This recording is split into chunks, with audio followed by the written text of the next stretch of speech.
আগের চেয়ে না, প্রথম সেশন নেওয়ার 24 ঘন্টা পরে আমি অ্যাকচুয়ালি আমি ভালো ইমপ্রুভমেন্ট হয়েছে, অনেক ভালো ইমপ্রুভমেন্ট করছেন।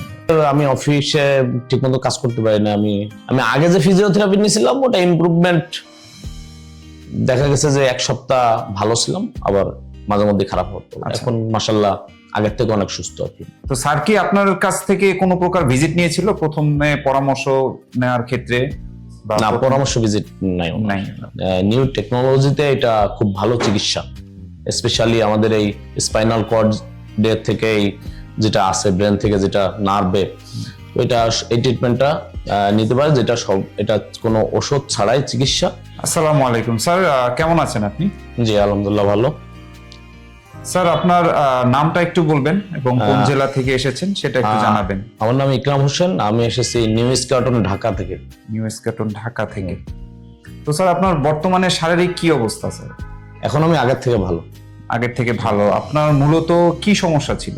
আমার সমস্যা, প্রথমে আমি পিঠে ব্যথা অনুভব করি দুই সাইডে, তারপরে ব্যথাটা পিঠ থেকে মাজায়, মাঝে মধ্যে হাতে আসতো।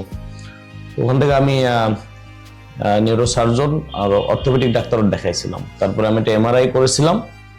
As per our MRI report আমার যেটা হচ্ছে C5C6 অর্থাৎ ঘাড়ে জয়েন্টে চাপ খেয়ে সমস্যা। তারপরে আমি অ্যাকচুয়ালি আমার নিউরোসার্জন অথবা অর্থোপেডিক দেখায় ওইভাবে খুব একটা উপকার হয় নাই, মাঝে মধ্যেই সেরে যেত, আমার ব্যথা আসতো। তারপর আমার একটা রিলেটিভের মাধ্যমে আমি এখানে এসেছি। তো স্যার আপনার এই যে সমস্যাটা, এটা আপনি কতদিন যাবত ফেস করতেছেন? মানে আমি এই ট্রিটমেন্ট নেওয়ার আগে 4 মাস ফেস করেছি। টোটাল 4 মাস এখন এই সমস্যাটা এটা দিয়ে ধরেন হয়তোবা 6 মাস হয়ে গেছে এখানে ট্রিটমেন্ট নেওয়া দিয়ে। আগে 4 মাস থেকে 4.5 মাস ফেস করছি। আচ্ছা, তো এই সমস্যার জন্য স্যার আপনার স্বাভাবিক জীবনে কি ধরনের সমস্যা ফেস করতেন? স্বাভাবিক জীবনে আমি অফিসে ঠিকমতো কাজ করতে পারি না। আমি অনেক সময় অফিসের ভিতরে রেস্টে থাকতে হয়েছে আমার। বাসায় আমার বাচ্চাদের আমি টাইম দিতে পারি নাই, বাচ্চাদের সাথে আমি সময় দিতে পারি না, আমি যে শুয়ে আছি ওরকম আমার মানে।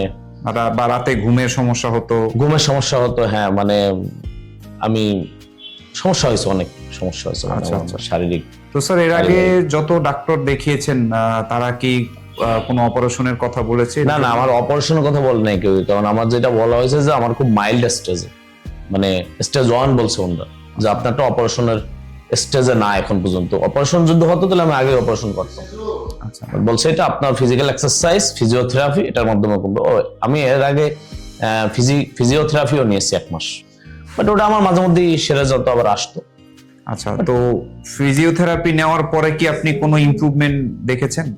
আমি আগে যে ফিজিওথেরাপি নিয়েছিলাম ওটা ইমপ্রুভমেন্ট দেখা গেছে যে এক সপ্তাহ ভালো ছিলাম, আবার মাঝে মধ্যে খারাপ হতো।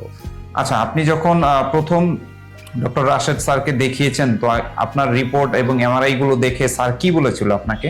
যেটা বলছে আমার যে C5C6 যে প্রবলেমটা, ওটা আসলে মাইল্ড, বাট আমার বেসিক্যালি আমার পিঠটা মানে আমার মাসেলটা খুব টাইট ছিল। উনি বলছিল যে মাসেলটা লুজ করে দিলি সমস্যাটা সলভ হয়ে যাবে। তো ওটা আমি 9টা সেশন নিয়েছি, প্রথম থেকেই আমার কিছুটা করে রিকভারি হয়েছে আর কি। এখন মাশাআল্লাহ আগের থেকে অনেক সুস্থ আর কি। তো স্যার কি আপনার কাছ থেকে কোনো প্রকার ভিজিট নিয়েছিল প্রথমে পরামর্শ নেওয়ার ক্ষেত্রে? না, পরামর্শ ভিজিট নাই। আচ্ছা, তো স্যার যেটা বলে যে আমাদের এখান থেকে অ্যাডভান্স আকুপাংচার নেয়ার পরের 24 ঘন্টা পর একটা ম্যাসিভ ইমপ্রুভমেন্ট পাওয়া যায়, তো আপনার ক্ষেত্রে এই জিনিসটা মানে কতটুকু মানে আপনি বুঝতে পেরেছেন যে আপনি প্রথম সেশন নেওয়ার 24 ঘন্টা পরে আপনার কেমন লেগেছে আগের চেয়ে? না, প্রথম সেশন নেওয়ার 24 ঘন্টা পরে আমি ভালো ইমপ্রুভমেন্ট হয়েছে। অনেক ভালো ইমপ্রুভমেন্ট করছেন, যাক আলহামদুলিল্লাহ। তো আজকে সহ আপনি টোটাল 9টা সেশন নিয়েছেন। 9টা, রাইট। তো এই 9টা সেশন আপনার কাছে কেমন মনে হয়েছে? যে এই যে আপনি দীর্ঘ 4 মাস যাবত যে কষ্ট বা বেদনায় আপনি জীবনযাপন করছিলেন, এই 9টা সেশন কমপ্লিট হওয়ার পরে আপনার বর্তমান কন্ডিশন সম্পর্কে যদি একটু দর্শকদের বলতেন। আমার বর্তমান কন্ডিশন আলহামদুলিল্লাহ অনেক ভালো। আগে আমার মানে আমার কর্মক্ষেত্র বলেন, পারিবারিক জীবন বলেন, এটা অনেকটা ব্যাহত হয়েছিল, বাট এখন আমি মাশাআল্লাহ অনেক ভালো। এটা আমি স্বাভাবিকভাবে আমি 4 মাস 5 মাস আমি হেঁটে অফিসে গেছি, এখন আমি এভরিডে গাড়ি চালাচ্ছি, বাইক চালাই, তো তেমন কোনো সমস্যা হয় না। বাট কিছু নিয়ম কানুন মেনটেন করতে হয়, যেটা রেগুলারলি করলে মেনটেন করলে হয়তোবা এটা এই রোগ থেকে হয়তোবা এটা সমাধান অসম্ভব কি হয়। এটা এটা আর কি। যাক, আলহামদুলিল্লাহ। তো আপনি আবার পুনরায় আপনার স্বাভাবিক জীবনে চলে যাবেন এবং আপনাকে কিছু নিয়ম কানুন ফলো করতে হবে। তো এই জিনিসগুলো ফলো করলে দেখা গেছে যে আপনি এই জিনিসটাকে নিয়ন্ত্রণে রাখতে পারবেন। তো স্যার, ধন্যবাদ আপনাকে। আমাদের স্যারের জন্য দোয়া করবেন। এবং লাস্টলি আরেকটা কথা বলতে চাই যে আপনার মতো যারাই এই ধরনের সমস্যায় ভুগতেছে, তো তাদের উদ্দেশ্যে আপনি কিছু বলবেন কিনা অ্যাডভান্স আকুপাংচার সম্পর্কে, যেহেতু এখানে কোনো প্রকার মেডিসিন ছাড়া চিকিৎসা করা হয় এবং আপনার ক্ষেত্রেও তো এখানে কোনো প্রকার মেডিসিন ব্যবহার করা হয়নি, তো তাদের উদ্দেশ্যে কিছু বলবেন কিনা? এটা তো একটা মেসেজ তো ডেফিনেটলি থাকবে যে আমরা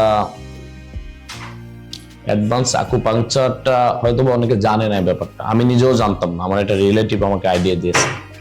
এটা এখন নিউ টেকনোলজিতে এটা খুব ভালো চিকিৎসা, স্পেশালি আমাদের এই স্পাইনাল কর্ড থেকে যেটা আছে ব্রেন থেকে যেটা নার্ভে, তো এটা এই ট্রিটমেন্টটা নিতে পারে, যেটা এটা কোনো ওষুধ ছাড়াই চিকিৎসা এবং সমাধানযোগ্য খুব শর্ট টাইমে আমি মনে করি আর কি।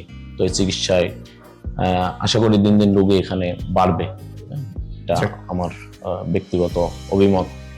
জি, ধন্যবাদ স্যার আপনাকে আপনার মূল্যবান মতামতের জন্য। আমরা আশা করি আপনি ভবিষ্যতে সুস্থ থাকেন, স্বাভাবিক জীবনযাপনে আবার ফিরে যান। থ্যাংক ইউ সো মাচ, আপনাকে ধন্যবাদ।